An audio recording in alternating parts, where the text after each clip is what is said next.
Hello, my name is Jordan Stair and this is Paul Volchek, Account Executives with the Partners Group. Thank you for joining us for our quick tip video. We're going to be doing a two-part series on labor and industries in Washington State. What's really interesting about Washington State is they're one of 4 monopolistic states still throughout the country. Oftentimes employers don't think that there's a lot of options available to them throughout the state, when in fact that couldn't be further from the truth. Well, Jordan, I think what a lot of employers don't realize is that there's 4 different options when it comes to purchasing their workers' comp in Washington.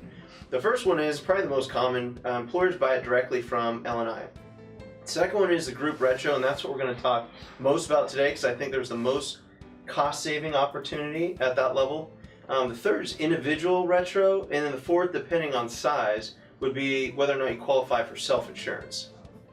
So what's really interesting about group retros is that most employers participate based on the association they're in, when in fact they probably could qualify for anywhere from 5 to 15 different retro groups. Every retro group has a significant difference in both costs and resources.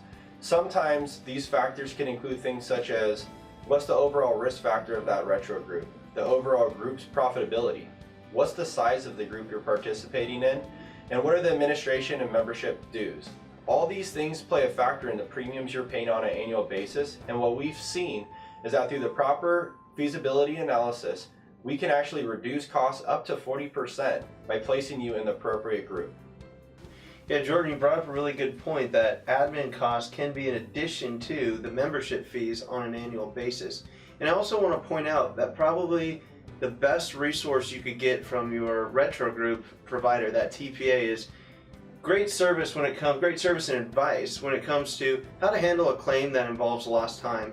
As most of you guys know, a lost time claim has a factor of almost 5 times higher what's actually paid out versus a medical only claim, which has a factor of about 1.5.